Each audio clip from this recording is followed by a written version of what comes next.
ഇന്ന് നമ്മളോടൊപ്പം ഉള്ളത് ആൻമരിയ അവരുടെ ഫാമിലിയാണ്. അത് ഇത്തവണത്തെ നീറ്റ് എക്സാമിൽ 701 മാർക്ക് മേടിച്ച ബെർലിനിലെ മിടുക്കിയാണ്.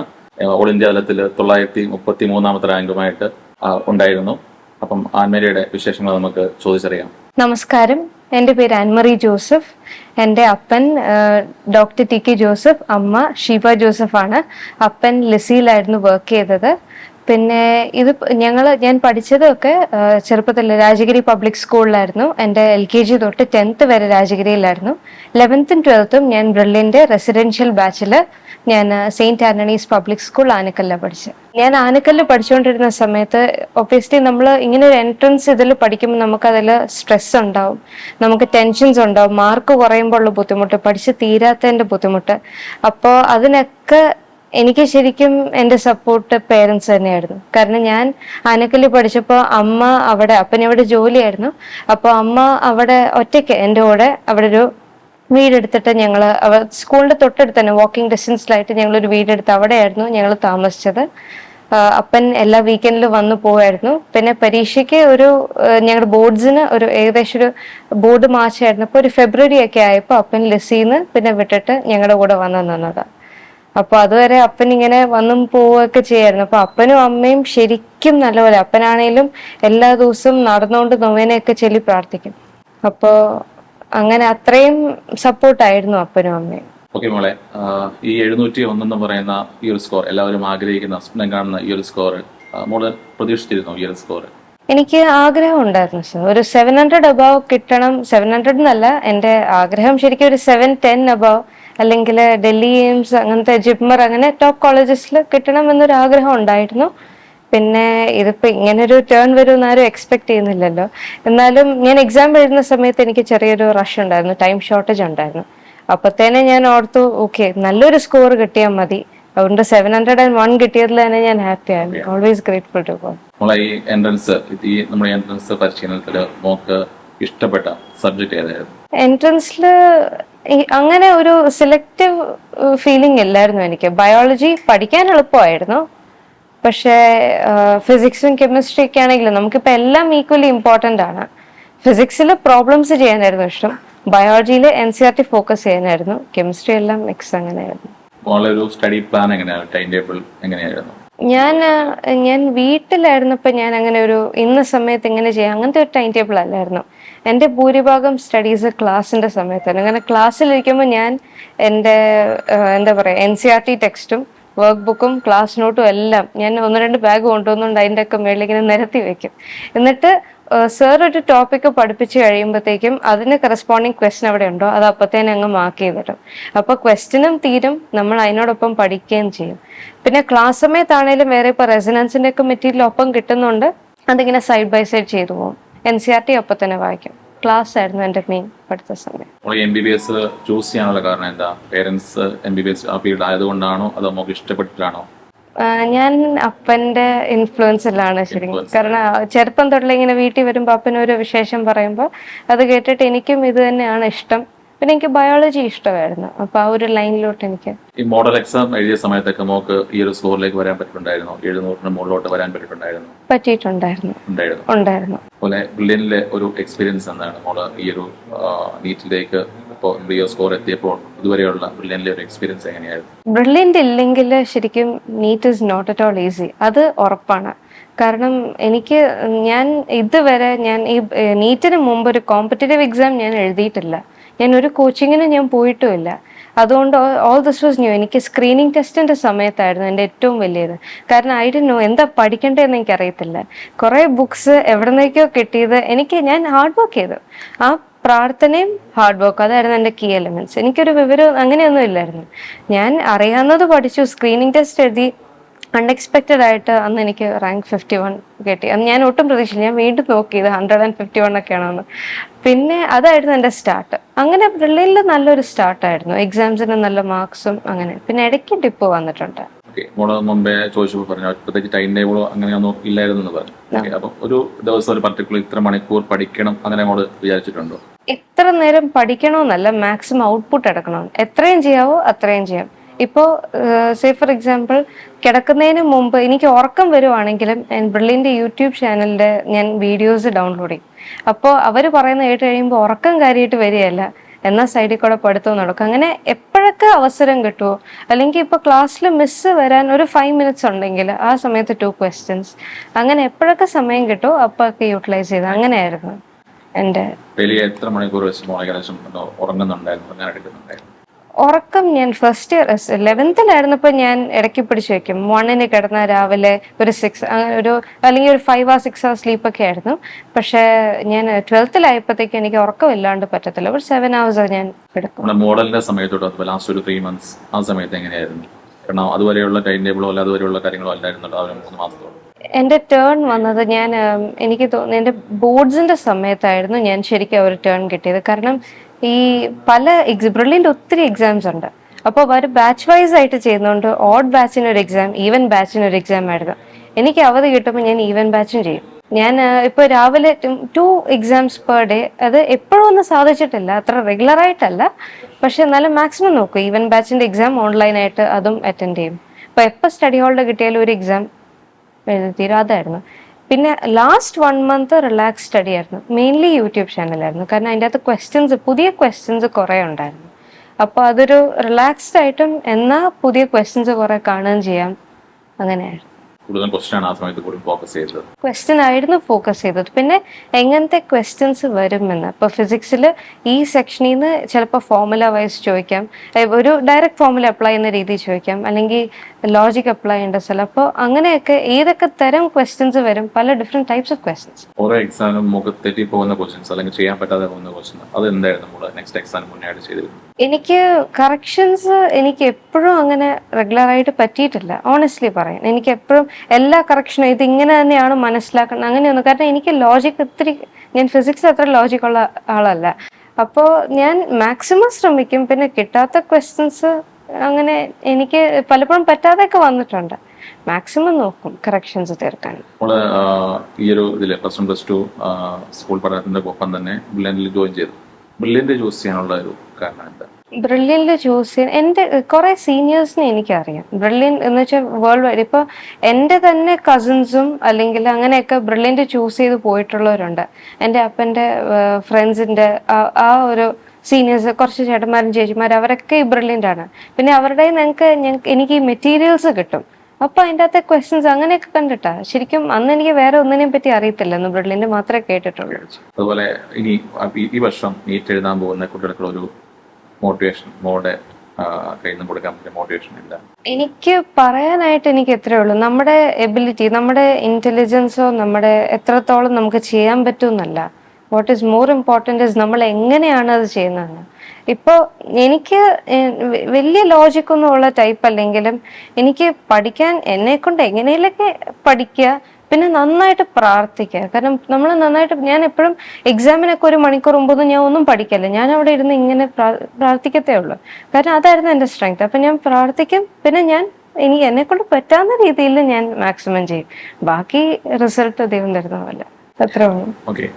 ഞാൻ ചോദിച്ചത് നമ്മുടെ പിന്നെ വരാൻ പോകുന്ന പിള്ളേരുണ്ടല്ലോ, കാരണം നമ്മൾ കോഴ്സിന് ജോയിൻ ചെയ്യുമ്പോൾ ഒരു അവസ്ഥയായിരിക്കില്ല, എക്സാമിന് ടൈം എടുക്കുമ്പോൾ ഒരു സമയത്ത്. അപ്പോൾ ആ സമയത്തൊക്കെ ഒരുപാട് സ്ട്രെസ് അനുഭവിക്കുന്ന ഒരു സമയമാണ്. അപ്പോൾ ആ സമയത്ത് അല്ലെങ്കിൽ അങ്ങനെ വരുന്ന ഒരു സാഹചര്യത്തിൽ നമുക്ക് പിള്ളേർക്ക് ഇനി വരാൻ പോകുന്ന ജൂനിയേഴ്സിന് പറഞ്ഞു കൊടുക്കാൻ പറ്റിയ ഒരു മാർഗം എന്തായിരിക്കും? അതെങ്ങനെ, ഹൗ ടു റെഡ്യൂസ് ദാറ്റ്? നമ്മൾ എന്താ പറയുക, ഹെൽത്ത് ഒരിക്കലും കളയുന്ന രീതിയിൽ ചെയ്യരുത്. ഓവർ ടെൻസ്ഡ് ആവുകയോ അല്ലെങ്കിൽ ഉറക്കം കളഞ്ഞ് പഠിക്കുകയോ, ഒത്തിരി സ്ട്രെസ്ഡ് ആയിട്ട് കാര്യമില്ല. കാരണം ഒത്തിരി സ്ട്രെസ് ഒക്കെ നമുക്ക് പഠിക്കാൻ പറ്റില്ല. നമ്മൾ നമ്മുടെ ബെസ്റ്റ് ചെയ്യുക, അത്രേ പറയാൻ. കാരണം നമ്മളെ കൊണ്ട് പറ്റാത്തത് നമ്മൾ ചെയ്യണമെന്ന് വാശി പിടിച്ചു കഴിഞ്ഞാൽ നമുക്ക് ഒന്നും പഠിക്കാൻ പറ്റാത്ത അവസ്ഥ വരും. അപ്പോൾ നമ്മുടെ മുന്നിൽ എന്താ ഉള്ളത്, അല്ലെങ്കിൽ നമ്മൾ ഡെയിലി ചെയ്യേണ്ട അറ്റ്ലീസ്റ്റ് ബ്രില്ലിൻ്റെ വർക്ക് ബുക്ക് ക്വസ്റ്റ്യൻസോ ക്ലാസ് നോട്ട് ക്വസ്റ്റ്യൻസോ അത് മാത്രമേ ചെയ്യാൻ പറ്റുള്ളൂ. അത് സിൻസിയറായിട്ട്, വർക്കിംഗ് എപ്പോഴും സിൻസിയറായിട്ട് തന്നെ ചെയ്യുക. നന്നായിട്ട് പ്രാർത്ഥിക്കുക, ഓവർ ടെൻസ്ഡ് ആവാണ്ടിരിക്കുക, ഉറക്കവും ഭക്ഷണവും അതിനൊന്നും മുടക്കമൊന്നും വരുത്തി അങ്ങനെയൊന്നും ചെയ്യാതിരിക്കുക. അത്രയൊക്കെ. എപ്പോഴെങ്കിലും ഈ പഠിക്കാത്ത അല്ലെങ്കിൽ ഓരോ എക്സാമിന് നമുക്ക് ചെയ്യാൻ പറ്റാവുന്ന ക്വസ്റ്റിന് പറ്റിയില്ലല്ലോ, അങ്ങനെ അതാലോചിച്ച് വിഷമിച്ചിട്ടുണ്ടോ? അല്ലെങ്കിൽ ചെയ്യാൻ പറ്റിയില്ലോ, അല്ലെങ്കിൽ കംപ്ലീറ്റ് ആക്കാൻ പറ്റിയില്ലല്ലോ, അങ്ങനെ എന്തെങ്കിലും? എനിക്ക് അറിയാവുന്ന ക്വസ്റ്റ്യൻസ് എൻ്റെ കയ്യിൽ നിന്ന് പോകുമ്പോൾ എനിക്ക് സങ്കടം ഉണ്ടാകും. കാരണം അത് കിട്ടാവുന്നതായിരുന്നു. പക്ഷെ അറിയാത്ത ക്വസ്റ്റ്യൻസ് ഓക്കെ, ഇനി ഇത് പഠിക്കാനൊരു അവസരം, ചിലപ്പോൾ ഞാൻ അത് എഴുതാത്തോണ്ടായിരിക്കും ഞാൻ അത് കൂടുതൽ നോട്ടീസ് ചെയ്യുക, ഇനി ഇതും കൂടെ പഠിക്കണമല്ലോ എന്നൊരു ഫീലിംഗ് വരുന്നത് അപ്പോഴായിരിക്കും. പ്ലസ് ടു കഴിഞ്ഞപ്പോൾ നീറ്റ് സ്കോർ ചെയ്തു. ഇതുവരെയുള്ള ആ ഒരു പഠന കാര്യത്തിൽ എങ്ങനെയായിരുന്നു ആൻമേരി പെർഫോമൻസ് ഓവറോൾ? ക്ലാസ്സിൽ വെച്ചിട്ടാണ് അവൾ നന്നായിട്ട് പഠിച്ചിരുന്നതെന്ന് പറഞ്ഞു കഴിഞ്ഞാൽ വീട്ടിൽ വന്നു കഴിഞ്ഞാൽ അവൾക്ക് ടൈം ടേബിൾ വാസ്തവത്തിൽ ഭക്ഷണത്തിനും ഒക്കെ ഉള്ളു, ബാക്കിയെല്ലാം പഠിത്തം തന്നെ. അപ്പോൾ അത്രയും ഹാർഡ് വർക്ക് ചെയ്യുമായിരുന്നു അവൾ ചെയ്തത്. അത്രയും ഹാർഡ് വർക്ക് ചെയ്യുമ്പോൾ ഞങ്ങൾക്ക് അത്രയും മാക്സിമം സപ്പോർട്ട് ചെയ്യാതിരിക്കാൻ ഞങ്ങൾക്ക് പേരൻസിന് അല്ലാതെ പറ്റുകയില്ല. അപ്പോൾ നല്ല ഹാർഡ് വർക്ക് തന്നെ വേണം അവൾക്ക്. പിന്നെ മാർക്ക് കുറയും കൂടും, പല സമയത്തും ചിലപ്പോൾ കുറയും ചിലപ്പോൾ കൂടും. അന്നേരമൊക്കെ അത് കുറച്ച് തമാശയൊക്കെ ആയിട്ട് എടുക്കും, കുറച്ച് കാര്യമായിട്ട് എടുക്കും. പിന്നെ അതിൽ സങ്കടപ്പെട്ടിരിക്കുകയൊന്നുമില്ല. പക്ഷെ പഠിത്തം ഇപ്പം ഞാനവിടെ ചെന്ന് കഴിഞ്ഞാലും അവൾ ടൈം ചെയ്തിട്ട് ഇരുന്നിട്ട് എൻ്റെ അടുത്ത് സംസാരിക്കുക. അത് കഴിഞ്ഞാൽ പോയിരുന്ന് പഠിക്കും. അപ്പോൾ ടൈം ടേബിൾ ഇല്ലെന്ന് പറഞ്ഞു കഴിഞ്ഞാൽ രാവിലെ എഴുന്നേൽക്കാനും രാത്രി കിടക്കാനും മാത്രമേ ടൈം ടേബിൾ ഉള്ളൂ, ബാക്കിയെല്ലാം പഠിത്തം തന്നെ ആയിരുന്നു, പറയാതിരിക്കാൻ പറ്റില്ല. അവൾ അത്രയും എഫേർട്ട് എടുക്കുന്നത് കണ്ടതുകൊണ്ടാണ് ഞാനും ഷീബയൊക്കെ പിന്നെ അമ്മയും ഇത്രയും അവളുടെ കൂടെ കട്ടയ്ക്ക് നിൽക്കുന്നത്. അതുകൊണ്ട് തന്നെ ഞങ്ങൾക്കൊരു ധൈര്യക്കുറവുണ്ടായിരുന്നില്ല. അതുകൊണ്ട് തന്നെ അവൾ പറഞ്ഞ പോലെ പ്രാർത്ഥനയും അവളുടെ ഹാർഡ് വർക്കുമാണ് ഇതിൽ മെയിനായിട്ടുള്ളത്. പരീക്ഷയ്ക്ക് ഇവിടെ മോഡൽ എക്സാംസിൻ്റെ സമയത്ത് ഒരു ഡിപ്പ് വന്നിട്ടുണ്ട്, 700കളിൽ നിന്ന് 650ലേക്ക് പോയി. അപ്പോൾ ഒന്ന് ആലോചിച്ച് നോക്കി, അന്ന് അനീഷ് സാറും രാജീവ് സാറും ഒക്കെ ഉണ്ടായിരുന്നു. അപ്പോൾ അതിൻ്റെ ഒരു സ്റ്റീഫൻ സാറും ഉണ്ട്. അതിൻ്റെ ഒരു കാരണം ഒന്ന് ആലോചിച്ച് നോക്കി കഴിഞ്ഞപ്പോൾ റിസ്ക് എടുക്കാൻ ഉള്ളൊരു വിമുഖതയാണ് അവിടെ വന്നത്. സേഫ് സോണിലേക്ക് പോയി അത്. അപ്പോൾ എല്ലാവരും പറഞ്ഞു അത് പറ്റുകയില്ല, റിസ്ക് എടുക്കാതെ പറ്റുകയില്ല, നമുക്ക് ഒരു ഇത് ഉറപ്പുള്ളതിലേക്ക് ഇറങ്ങാതിരിക്കാൻ പറ്റുകയില്ല എന്ന് പറഞ്ഞപ്പോൾ വീണ്ടും 700ന്റെ മുകളിലേക്കായി. അനീഷ് സാർ ഓർക്കുന്നുണ്ടാവും. അങ്ങനെ അപ്പോൾ ഇറക്കം വരും, പക്ഷെ അത് ടീച്ചേഴ്സിൻ്റെ ഗൈഡൻസും അതുകൊണ്ട് കയറിപ്പോവും. പിന്നെ കറക്ഷൻസിൻ്റെ കാര്യം സാർ ചോദിച്ചില്ലേ, പരീക്ഷ കഴിഞ്ഞ് കിട്ടാത്ത ക്വസ്റ്റ്യൻ അവൾ ബുക്കിൽ എഴുതിയിടും, എന്നിട്ട് എല്ലാ സാറുമാർക്കും വാട്സപ്പ് ചെയ്യും. ഈ സാറുമാരൊക്കെ രാത്രിയിലോ ചിലപ്പോൾ അവരുടെ ഒഴിവ് കിട്ടുന്ന സമയത്താണ് ബ്രില്യൻറ്റിലെ സാറുമാർ തിരിച്ച് റിസൾട്ട് വാട്സപ്പ് ചെയ്ത് തരും. അങ്ങനെ വളരെ സപ്പോർട്ടീവായിരുന്നു. ബ്രില്യൻ്റ് ഇല്ലെങ്കിൽ ഞങ്ങൾക്ക് ദൈവം കൊണ്ട് തന്നു. അതുപോലെ സാറേ, എക്സാം കഴിഞ്ഞിട്ട് ഇപ്പം നീറ്റ് എക്സാം എഴുതിയിട്ട് വന്നിട്ടുള്ള എന്തായിരുന്നു മോള് പറഞ്ഞത്? എന്തായിരുന്നു നീറ്റ് എക്സാം കഴിഞ്ഞ് വന്നപ്പോഴത്തേന് പറഞ്ഞു, ഞാൻ അവളോട് എപ്പോഴും പറയുമായിരുന്നു, എടാന്നാ ഞാൻ എപ്പോഴും വിളിക്കുന്നത്, എടീന്നാണെങ്കിൽ എടാ 720 ടാർഗറ്റ് ചെയ്ത് നീ പഠിക്കണം, എന്നാലേ എനിക്കൊരു 700 എബവ് കിട്ടുകയുള്ളൂ, അങ്ങനെയാണ് പറഞ്ഞുകൊണ്ടിരുന്നത്. അപ്പോൾ ഒരൊറ്റ എണ്ണം ഞാൻ പറഞ്ഞു, തെറ്റിയാലും കുഴപ്പമില്ല, കംപ്ലീറ്റ് നീ അറ്റംപ്റ്റ് ചെയ്യണം, ഒരെണ്ണം പോലും വിടരുത്. എപ്പോഴും എല്ലാത്തിനും അങ്ങനെ പറഞ്ഞു, തെറ്റിയാൽ പോട്ടെ കുഴപ്പമില്ല, കംപ്ലീറ്റ്, സംശയമുള്ള തിരിച്ചു വന്നിട്ട് നീ നോക്കിയാൽ മതി, കറക്ഷൻ ചെയ്താൽ മതി.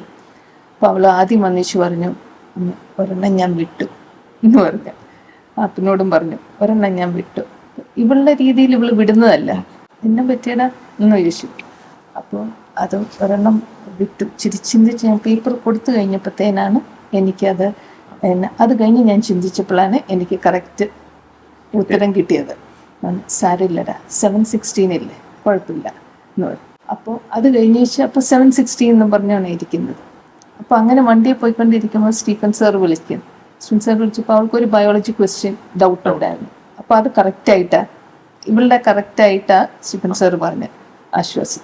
തിരിച്ചിവിടെ വന്നു കഴിഞ്ഞപ്പോഴത്തേന് സ്വാഭാവികമായിട്ട് പിന്നെ നമ്മളെ ഇത്രയും പഠിപ്പിച്ച സാറുമാരോട് നമ്മൾക്കൊരു ഒബ്ലിഗേഷൻ ഇല്ലേ, അവർക്ക് നമ്മളെങ്ങനെ പെർഫോം ചെയ്തെന്ന് അവരോട് പറയണ്ടേ.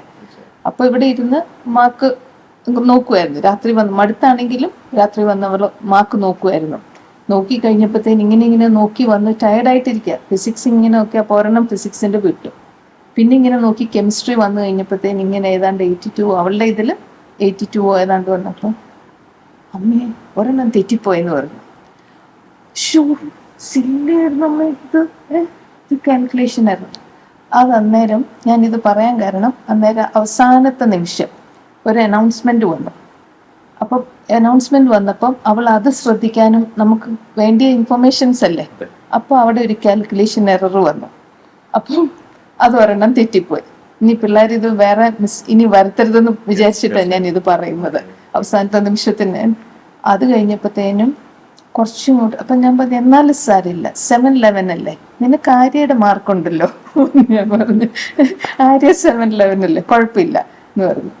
അത് കഴിഞ്ഞപ്പോഴത്തേന് അവള് കുറച്ചുകൂടി ഇങ്ങോട്ട് വന്നപ്പോൾ, അമ്മേ ഒരെണ്ണം കൂടെ തെറ്റിപ്പോയി അമ്മേ, അത് ഏത് നീറ്റ് കൊച്ചു അത് ശരിയാക്കും, അത് കൂട്ടൊരു ചോദ്യമായിരുന്നു, അത് തെറ്റിപ്പോയെന്ന് പറഞ്ഞു. ഞാൻ പറഞ്ഞു അതെന്നെ പറ്റി, വേഗം എഴുതിയത് ഞാൻ അടിയിലത്തെ നോക്കിയില്ല, മാത്സ് പോളെങ്കിൽ അത് കണ്ടാൽ ഞാൻ ശരിക്കും ശരിയാക്കുമായിരുന്നു. സമയമില്ലായിരുന്നു, അവസാനം അവളുടെ ടൈം ഇച്ചിരി ഷോർട്ടായി പോയി. കാരണം ആദ്യമായിട്ട് എഴുതുമ്പോൾ അവൾ ആ റോൾ നമ്പറും ഇതൊക്കെ തെറ്റിപ്പോകരുത്, ഒരിടവും തെറ്റിപ്പോകരുതെന്ന് ഓർത്ത് അവിടെ കുറച്ച് ടൈം എടുത്തു. അപ്പൊ ഇവിടെ വന്നപ്പോ റഷ് ചെയ്യേണ്ടി വന്നു അവസാനത്തേത്, അതാണ് പറ്റിപ്പോയത്. ഞാൻ പറഞ്ഞു എന്നാലും സാരില്ല, നിനക്ക് 706 ഉണ്ടല്ലോ, കുഴപ്പമില്ല, എന്നാലും നല്ല മാർക്കാണല്ലോ. അങ്ങനെ വർഷിച്ചു 706. അപ്പൊ തന്നെ അതും കൂടെ തെറ്റിപ്പോ ആള് പറഞ്ഞു ഞാൻ അടച്ചു വെക്കുവാണേ, എന്റെ കോൺഫിഡൻസ് ഒക്കെ പോകുന്നേ പറഞ്ഞില്ലേ.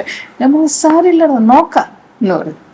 അപ്പൊ എന്നിട്ട് പിന്നെ അവള് അപ്പൊ പറഞ്ഞു നിനക്ക് ഇച്ചിരി സമാധാനം വേണമെങ്കിൽ നാളെ കാലത്ത് നമുക്ക് നോക്കാം. നാളെ കാലത്ത് ബാക്കിയുള്ളത് നോക്കിയപ്പോഴത്തേ അപ്പൊ അവൾക്ക് പേടി, ഇനിയും ധൃതി വെച്ചു ഇനി അടുത്ത ബയോളജി വല്ല പ്രശ്നം വരുമോ എന്നുള്ളത്.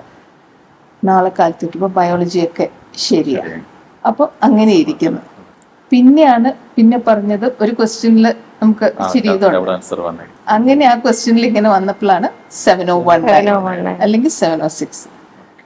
എന്നാലും നല്ല ഹാർഡ് വർക്ക് ചെയ്ത് ഇവള് അവിടെ ആണെങ്കിലും ഞാനൊരു ഫോൺ ചെയ്യുന്നത് പോലും അവൾക്ക് ഡിസ്റ്റർബൻസാ. കുഞ്ഞു വീടാ, കുഞ്ഞു അപ്പാർട്ട്മെന്റാ, ഫോൺ അപ്പൊ ഞാൻ പരമാവധി ഇവളില്ലാത്ത സമയത്താ, അല്ലെങ്കിൽ ഇങ്ങനെ വല്ലപ്പോഴും ഞാൻ ഫോൺ തന്നെ വിളിക്കുള്ളൂ, ആരോടും മിണ്ടല്ലായിരുന്നു. കാരണം ഇവൾക്ക് ഡിസ്റ്റർബൻസ് വരണ്ടെന്നോർത്തി അത്രയും ഹാർഡ് വർക്ക് ചെയ്യുന്നുണ്ട്. അപ്പൊ നമുക്ക് ഇടയ്ക്ക് ഞാൻ വഴക്കൊക്കെ പറയും, ആരുണ്ട് എന്നെപ്പോലെ ഇങ്ങനെ ഇരിക്കുന്നൊക്കെ പറയാൻ.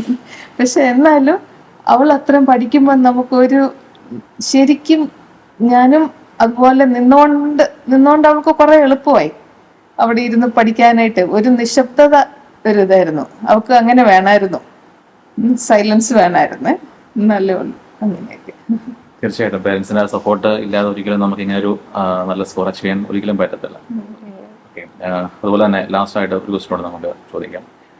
നീറ്റ് എക്സാം റിസൾട്ട് അറിഞ്ഞതിന് ശേഷമുള്ള ആ ഒരു എക്സ്പീരിയൻസ് എന്തായിരുന്നു? ഇവിടെ എന്തായിരുന്നു ആദ്യം പറഞ്ഞത്, എന്തായിരുന്നു ആൻമേരി? എനിക്ക് ശരിക്കും പറഞ്ഞു കഴിഞ്ഞാൽ ഇതിപ്പോ നേരത്തെ തന്നെ ഇത്രയും പേര് ഹൈമാർക്ക് ഉണ്ടെന്ന് അറിയാവുന്നതുകൊണ്ട് എനിക്കൊരു ജിപ്മറെങ്കിലും താല്പര്യം ഉണ്ടായിരുന്നു. അപ്പൊ ഞാൻ അവിടുത്തെ വല്ല 250 ഇതിലൊക്കെ റാങ്ക് നിൽക്കുമോ എന്നൊക്കെ ഒരു ആഗ്രഹം ഉണ്ടായിരുന്നു. പക്ഷെ ആദ്യത്തെ സ്കോർ കാർഡിൽ വന്നപ്പോഴത്തേക്ക് 770. അത് ഞാൻ അത്ര പ്രതീക്ഷിച്ചില്ല. പക്ഷെ എന്നാലും ഞാൻ ഓർത്ത് സാരമില്ല, ഇതായിരിക്കും ദൈവം കാണിച്ചു. പിന്നെ അത് 759 ആയി, അത് കഴിഞ്ഞ് 933. അപ്പോഴൊക്കെ ഞാൻ ഓർത്ത് ചിലപ്പോൾ എനിക്ക് നല്ലത് ഇതായിരിക്കും, വേറെ എനിക്ക് ഏറ്റവും സ്യൂട്ടബിൾ ആയിട്ടുള്ള കോളേജ് ആയിരിക്കും ദൈവം തരുന്നത്. അപ്പോൾ ഞാൻ അങ്ങനെ ഒരു ഒത്തിരി സങ്കടമൊന്നുമില്ല, എന്നാൽ ഐ വാസ് ഹാപ്പി, സാറ്റിസ്ഫൈഡ് ആയിരുന്നു. അവള് ബ്രില്യന്റ് ചേർന്നപ്പോഴത്തെ റാങ്ക് 51. ഇറങ്ങി പോകുന്നപ്പോഴത്തെ റാങ്ക് 51. Brilliant rank 51. അപ്പം ആൻമേരിക്ക് മുമ്പോട്ടുള്ള ലൈഫിൽ എല്ലാവിധ ആശംസകളും നേരുന്നു.